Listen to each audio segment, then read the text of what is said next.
Fala, meus amigos. Agora fazer esse vídeo com a cabeça mais fria, né? Dia seguinte, Palmeiras 1, Galo 2. Cara, um jogo louco. Um jogo que a gente não imaginaria que o Galo ia dar tanto trabalho nos contra-ataques. E esse jogo, mano, me fez sentir saudade da Copa do Mundo, de verdade, cara. Eu que assisti todos os 104 jogos, ou grande parte disso. Acho que eu perdi segundo tempo dos dois jogos de 1 da manhã, mas depois eu reassisti o segundo tempo. Cara, a gente teve um Palmeiras que o Abel voltou para a beira de campo, tá? E voltaram os problemas no time, principalmente os problemas de mudança de jogadores durante o jogo. Se a gente for ver aqui as escalações, cara, o Palmeiras voltou com o mesmo time de contra o Coritiba, tá? Uma variação do 3-4-3, que eu falo o temido 3-4-3, porque não é qualquer treinador e não é qualquer elenco que consegue desenvolver um bom futebol com essa formação, apesar de ser uma das melhores formações do futebol mundial. Você consegue fazer muita variação com essa formação, tanto ofensiva como defensiva. O brasileiro, quando olha 3 zagueiros, já na mente dele já vem, porra, time retranqueiro. Negativo. O 3-4-3 e suas variações é para o time ser ofensivo. E foi o que faltou pro Palmeiras, tá? Ser ofensivo. O Palmeiras tem uma dificuldade, irmão. Esse é o time do Abel desde 2020, outubro de 2020, em propor jogo. O Palmeiras não consegue propor jogo. Quando ganha, assim, é sempre um acaso. Mas o Palmeiras é muito forte quando ele é atacado e tem que reagir, né? O famoso time reativo, principalmente transição rápida. E esse 3-4-3, cara, quando tem que propor jogo, é uma pica. Porque o Palmeiras jogou sem o 9, Paulinho não é 9. O Palmeiras jogou sem dois atacantes. Facão, que talvez seria um, poderia ser o Vitor Roque, que entrou no segundo tempo, e outro, talvez o Flaco, que tá de férias aí da Copa do Mundo. Jogamos com um ponta, que era o Arias, nessa posição, e o outro, que é um barra meia, Maurício. E os dois jogaram mais ou menos, o Arias ainda deu assistência do lance. E, cara, principalmente nesse 3-4-3 variação, todo time precisa ter os 4 homens do meio campo, ou 1+3, no caso o Palmeiras jogou 1+3, eles precisam ser versáteis, velozes e bons passadores, coisas que Piquerez não é, coisas que Agustin Giai não é. Agustin Giai errou tudo que tentou ontem, tudo. Todos os passes na fase ofensiva ele errou. Passe pro lado, passe em profundidade, errou. E na fase defensiva é o básico, né? É o nosso lateral, que a gente pagou 40 milhões de reais e só sabe defender, e olhe lá, tá? Então, cara, o primeiro tempo do Palmeiras, vamos lá, mano. Vamos falar do jogo. Se a gente vir aqui nas estatísticas, vou falar um pouquinho do Galo. O Galo entrou com uma, só pra não falar que eu não... O Galo é um time muito fraco, tá? O Galo tá tentando se recuperar e já deu o primeiro passe. Já deu o primeiro passe ganhando da gente. O Galo teve uma proposta parecida, mas a proposta do Galo foi se manter com 5, uma linha de 5, com Preciado e o Renan Lodge, e ou uma linha de 4 no meio, e ou uma linha de 3+2, tá? Pegando o contra-ataque. O Galo jogou assim o jogo inteiro e os gols saíram a partir de contra-ataques. O jogo inteiro. Nada a falar, nada a declarar. Não tem um mais ou menos. O que eu posso acrescentar aqui é talvez o Abel veio com o Giai na linha de 4 no meio campo para talvez travar o Renan Lodge, talvez, e o Bernard tá ao invés de ele ter ido de um winger, pô, Felipe Anderson, até mesmo o John Arias, podia deslocar o John Arias, colocar o Vitor Roque. Cara, poderia, fazer N coisas, cara. E o Piquerez, mano, que é um lateral que chegou no Palmeiras lá do Penharol, se eu não me engano, prometendo que ele era um lateral ofensivo, mas, cara, 6 anos, tá 5 anos no clube. Ele é um lateral mais defensivo que ofensivo, tá? Eu não vejo o Piquerez como um lateral ofensivo. ele é muito defensivo e às vezes que ele faz o terceiro zagueiro, como ontem, ele joga melhor do que quando ele precisa propor o jogo. Por quê? Não me pergunte. O Palmeiras tem disso, cara. Tem jogadores híbridos. Ou eles começam na posição que eles falam, que eles acham que jogam bem e jogam nada, mas a gente acaba descobrindo outras posições neles aqui. Então, meus amigos, sobre o jogo, vamos lá, estatística. Estamos no Futmob, tá? Primeiro tempo, tá? Palmeiras teve N chances de fazer gols. Se eu puxar aqui de cabeça e não só que eu vou lembrar mais ou menos perto dos 5 minutos, um contra-ataque, veja bem, onde o Andreas soltou pro Paulinho, que talvez hesitou, talvez ele poderia ter cortado novamente, acho que foi o Natanael, ele bateu cruzado, o Natanael tirou. Teve um chute do Arias, se eu não me engano, que ele pega de costas, acho que esse aqui. Teve a finalização do Paulinho, né, no final do jogo, no final do primeiro tempo. Teve uma finalização do Maurício, essa do Maurício eu não lembro, essa do Paulinho que eu acabei de relatar. Teve outro chute do Arias e teve outro chute do Emiliano Martins, que estava jogando de terceiro zagueiro. Mas, se eu não me engano, eu não lembro se foi um escanteio ou algo assim, ou a linha estava muito alta do Palmeiras, que ele pegou e chutou pro gol bem fraco. Cara, o Atlético Mineiro, no primeiro tempo, ele teve só um lance, esse lance do Cassierra, se me vem na memória, foi um lance que foi em cima do Giai, o jogador do Atlético Mineiro, que também não tá me vindo na memória, cortou pra dentro e achou esse Cassierra na cara do gol, né? Entre os dois zagueiros, ele finalizou no meio do Carlos Miguel, que não falhou, né? E o segundo tempo, meus amigos, aí foi putaria segundo tempo, cara. Palmeiras, depois que tomou o primeiro gol, uma falha assim, não tem o que falar, cara. Foi uma falha, acabou. O primeiro gol foi uma falha. Sim, a gente pode rever os lances e talvez entender que teve uma falta de leitura na recomposição do Palmeiras. Foi um contra-ataque do Galo, uma recomposição que estava Giai e, se eu não me engano, Murilo, e estava vindo o Marlon Freitas, que ele é um meia, cara. O Marlon Freitas não é um volante, tá? Nessa criação de 3 zagueiros mais um e esse um sendo o Marlon, ele não é o Rodri, tá? Pra ficar que é mais fresco na memória da galera por causa da Copa do Mundo. Ele não é um Rodri, ele é um meia de ligação. Então, a stats de marcação do Marlon Freitas é muito limitado, tá? Ele não é um volante de dar bote, é um volante de cercar. Então, mas ele não tinha culpa nenhuma nesse gol não, cara. Ele tava recompondo, trotando, como sempre.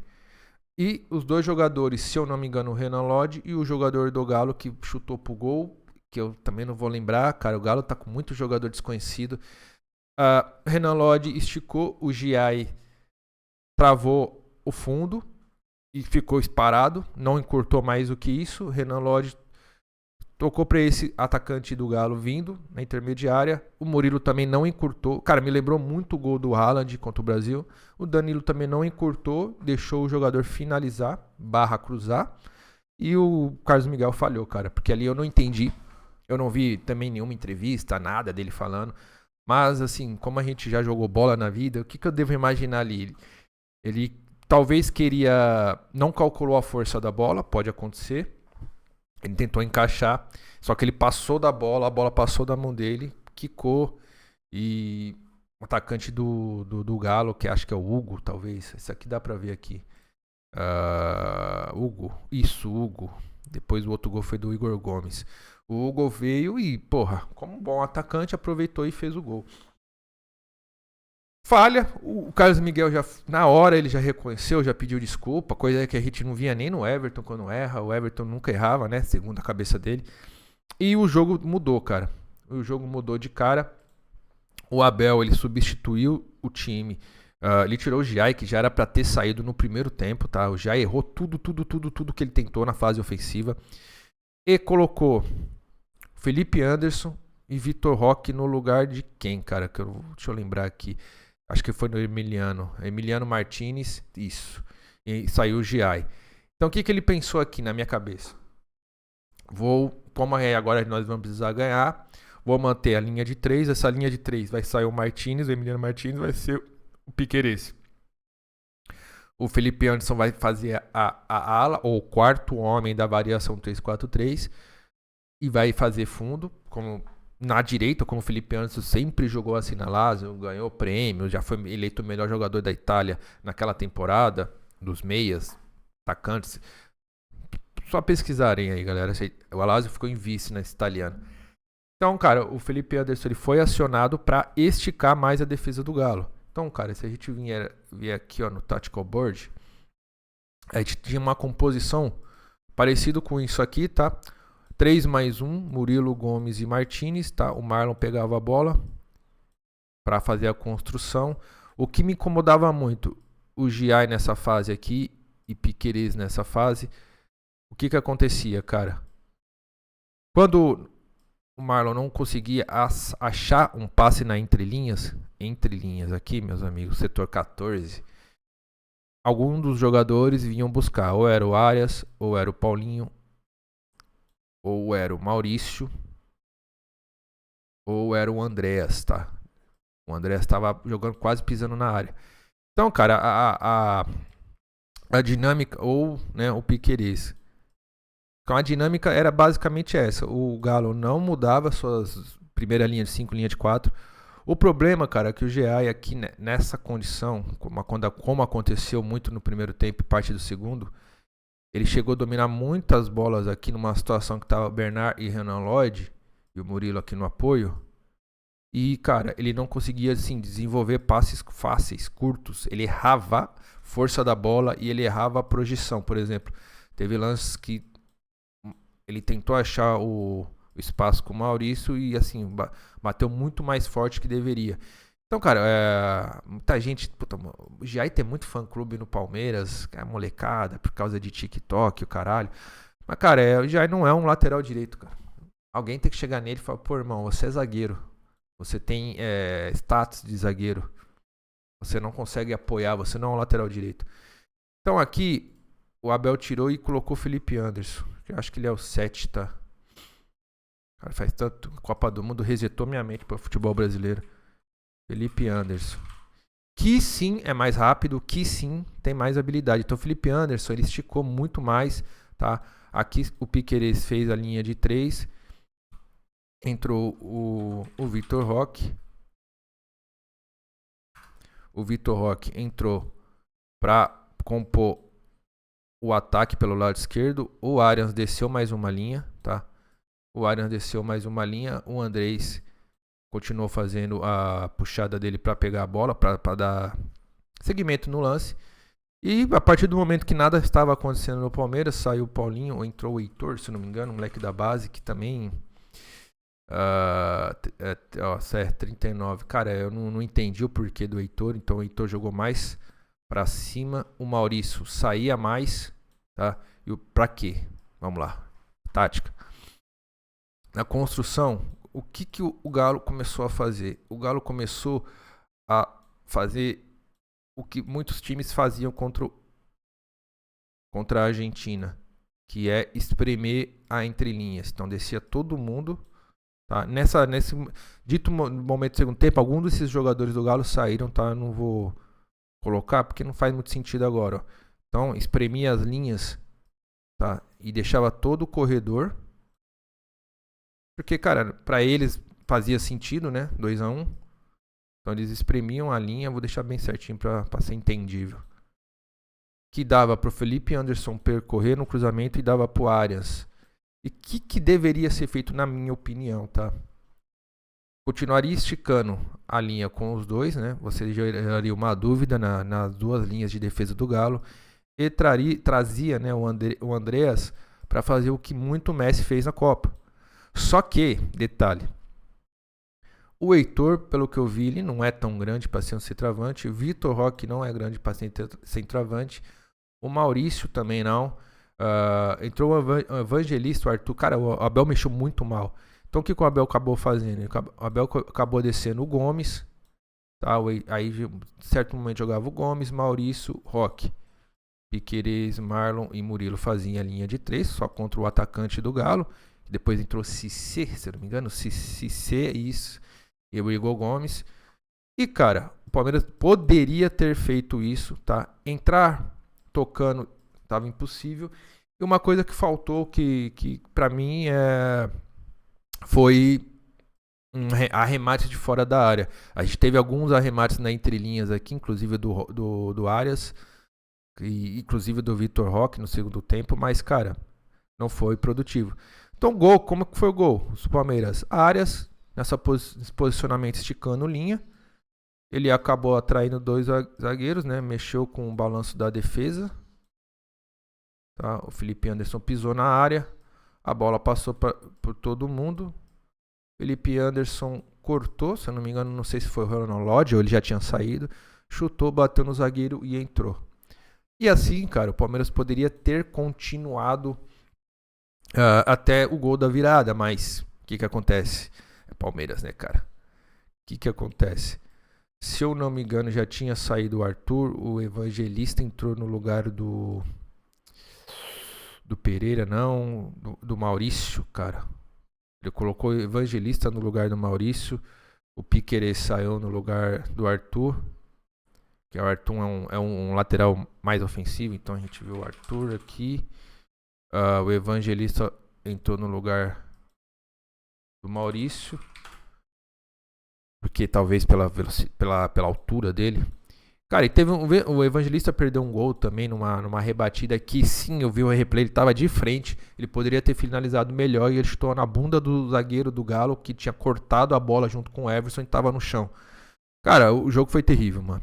Então, cara, a composição ficou Murilo, Arthur, tá? O Arthur muito bom para cruzar a bola e num certo escanteio, tá?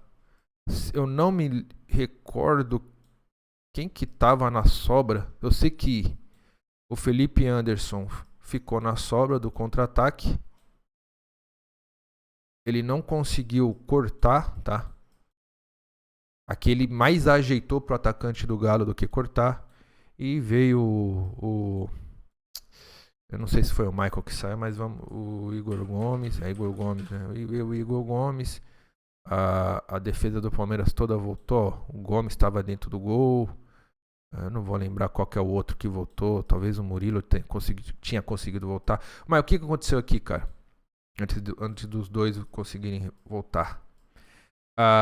O Felipe Anderson não cortou. Ele podia ter cortado pro lado, cortado para trás, em sentido aos escanteios. Mas não. Tá? O que ele fez aqui? Ele ajeitou o atacante do Galo, conseguiu pegar a posse. O Carlos Miguel saiu mal, na minha opinião, tá? E nisso o Gomes já tinha chegado para fechar o gol. Tá? O Igor Gomes veio e finalizou perfeito. Tá? Quando tem jogador dentro do gol, meus amigos, isso aí você aprende na escolinha.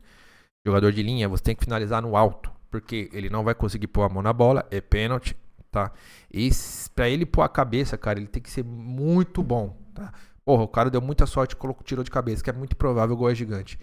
E o jogo acabou, cara. Aqui, pra mim, o jogo acabou. Depois o Palmeiras ficou só cruzamento, cruzamento, cruzamento e o jogo acabou. O que esperar, cara, desse Palmeiras? Ainda tem o Vitor Roque pra voltar 100% e ainda tem o Flaco. E o Paulinho saiu com um gelo no tornozelo. Não sei o que aconteceu. O que eu faria, né? O que eu esperaria? Cara, o Palmeiras tem que continuar com esse esquema tático. Não pode trocar de novo. Minha opinião. Mas, cara, precisa ter ajustes. Tá? E um dos ajustes, pô, quando você faz um 3-4-3 em variação, cara, um dos ajustes que eu vejo que, pô, é essencial é você ter na ala direita / meia direita, onde o Giai tá ali, você tem que ter um jogador com melhor posse de bola, com melhor passe, um jogador com mais qualidade ofensiva, não só um jogador que aí ele é veloz e consegue recompor e defende. Não pode, cara. Não pode, porque aí você mata o ataque, porque nessa composição, meus amigos, você praticamente joga com 6 jogadores no ataque, tá? 2 nas alas, 3 no meio e um vindo de trás, cara. Isso, né? 3. Então, cara, é muito ofensivo, então você precisa ter qualidade. O Vitor Roque poderia entrar sim e entrar no lugar do Arias. Eu vou eu vou exemplificar para vocês como que eu entenderia esse 3-4-3 do Palmeiras agora. Então, estamos no quadro tático aqui, ó. Então, como que é o 3-4-3? Você faz o 3+1, estica os seus barra ala, barra meia pro ataque. E nisso, o Arias faz pra direita, pra esquerda, Paulinho desce pro Andreas entrar, tá? Por que o Paulinho desce? Porque o Paulinho é um falso 9, ele não é um 9 de fato, né? E aqui, cara, nessa construção você consegue achar os dois atacantes, tá? Se os atacantes optar por pegar fundo, você essencialmente, cara, esse jogador da esquerda, né, que a galera entende como ala, ele precisa entrar, tá, junto com os atacantes, então ele precisa entrar para ficar os dois na sobra. Então, mano, a variação de 3, 4 e assim, e a linha defensiva só fica na contenção, entre aspas, né? Quando a bola estiver pela esquerda, o zagueiro pela esquerda, o defensor pela esquerda fica na contenção, junto com o meia barra volante, né, o meia centro. E da direita, mano, é a mesma coisa, tudo se formando triângulos, tá? Tudo triângulos, tá vendo?